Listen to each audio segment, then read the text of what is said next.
Аполлона в Пантикопее.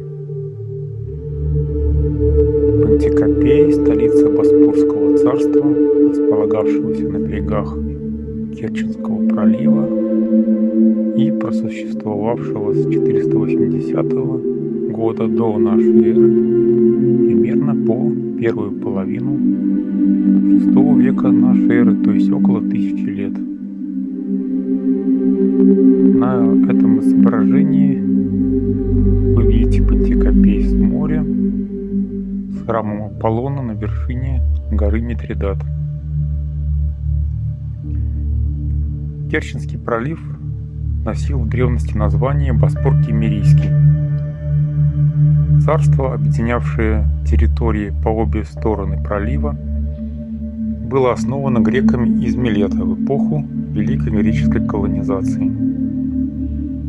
Первоначально независимые греческие города-государства, полисы, в районе Боспора Киммерийского объединились в единое государство, чтобы противостоять натиску местных племен – скифов, меотов и других варваров, как их называли греки. Пантикопей располагается в самом центре современной Керчи. Его Акрополь, то есть верхний город, находится на вершине горы, которая с конца XVIII века носит название Митридат. Храм Аполлона, главного покровителя Пантикопея на его Акрополе, являлся самым главным и внушительным культовым зданием Боспорского царства. Строительство храма Аполлона в 510-490 годах до нашей эры становится важным событием в истории Пантикопея. Аполлон считался покровителем полиса и почитался в Пантикопее как божественный врач. К нему могли обращаться и за оракулом. Оракул – это предсказание от Бога, передаваемое через жрецов или жриц. Храм, видимо, был сооружен на средства всех боспорских городов. Настолько это было колоссальное архитектурное сооружение. Оно вдвое превышало все типичные для того времени культовые сооружения в Северном Причерноморье. Сведения о существовании этого храма доносят до нас античные авторы и эпиграфические источники, надписи на постаментах статуй, посвященных божеству.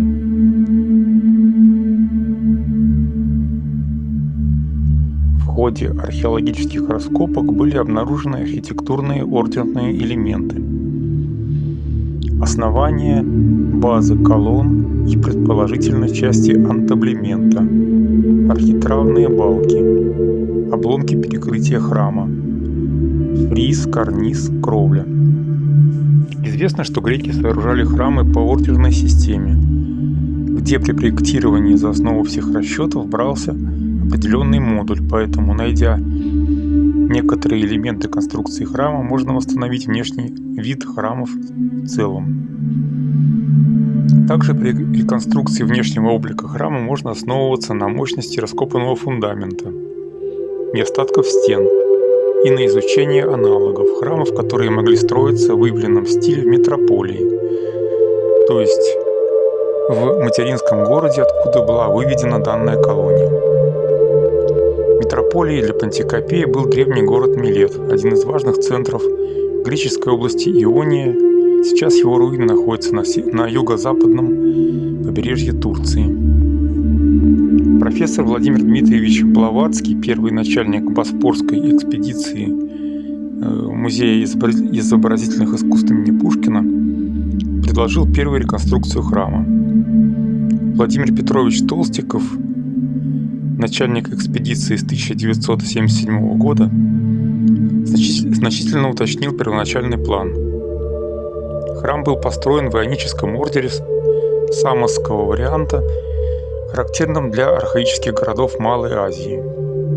Пантикопей стал религиозным центром боспорских греков. Предположительно, храм Аполлона был перестроен во второй четверти V века до нашей эры. Он получил несколько иной облик в аттическом варианте ионического ордера. Храм Аполлона представлял собой ионический периптер, Это один из видов древнегреческого храма. Прямоугольное в плане сооружение, со всех сторон окруженное колоннадой, с 6 колоннами по лицевому фасаду и 10 по боковым фасадам. На графической реконструкции храма Аполлона мы видим 2 алтаря, служивших для богослужения и жертвоприношений. В греческой и римской религии богослужение совершалось в основном вне храмов, на таких вот алтарях и рядом с ними. А храм служил как бы домом божества. Внутри храма находилась культовая статуя этого божества. В храм, как правило, могли входить только жрецы, а обычные прихожане могли попасть внутрь храма только в особых редких случаях. По приалтарным лестницам вели к алтарю жертвенных животных. Храм окружают треножники, служившие для воскурений, а также стелы, служившие для посвятительных надписей, и колонны, на которые могли ставить статуи или бюсты. Это макет из гипса раннего храма Аполлона в масштабе 1 к 10, который можно увидеть в Музее каменных древностей лапидарии города Керчи, преемника исторического Пантикопея.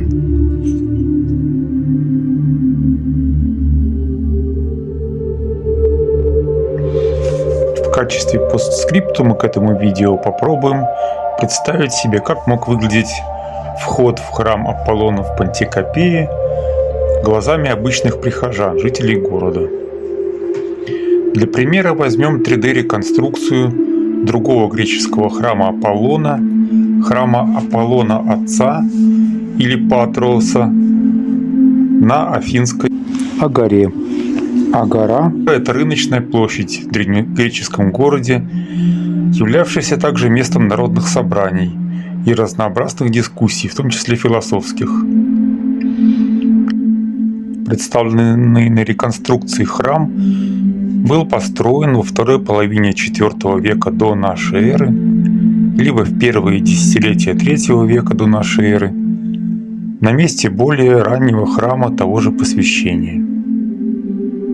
Этот храм Аполлона Отеческого имел небольшие размеры – 16,5 на 10 на 9 метров. Тем не менее, был важной святыней древних Афин.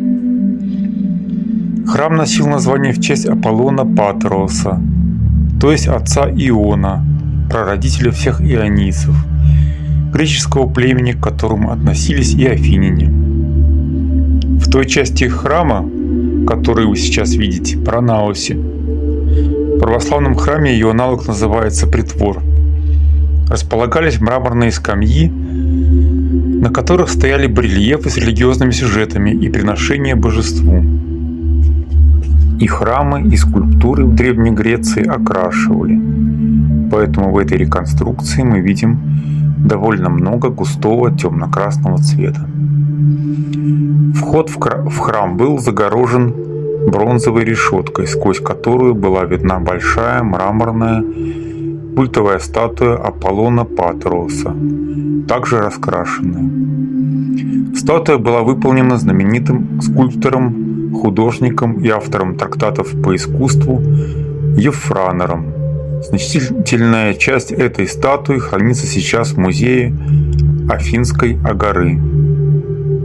Сквозь решетку в дверном проеме можно было видеть интерьер храма. Внутреннее пространство древнегреческого храма именуется наосом, и культовую статую, когда двери в храм были широко раскрыты. В то же время решетка препятствовала проходу молящихся в храм. В пронаосе справа и слева от входа стояли статуи Аполлона, выполненные известными древнегреческими скульпторами Леохаром и Коламидом. Авторство культовой статуи и статуи в пронаосе храма донесено до нас известным древнегреческим путешественником и географом II века нашей эры Павсанием, автором знаменитого объемистого описания Эллады.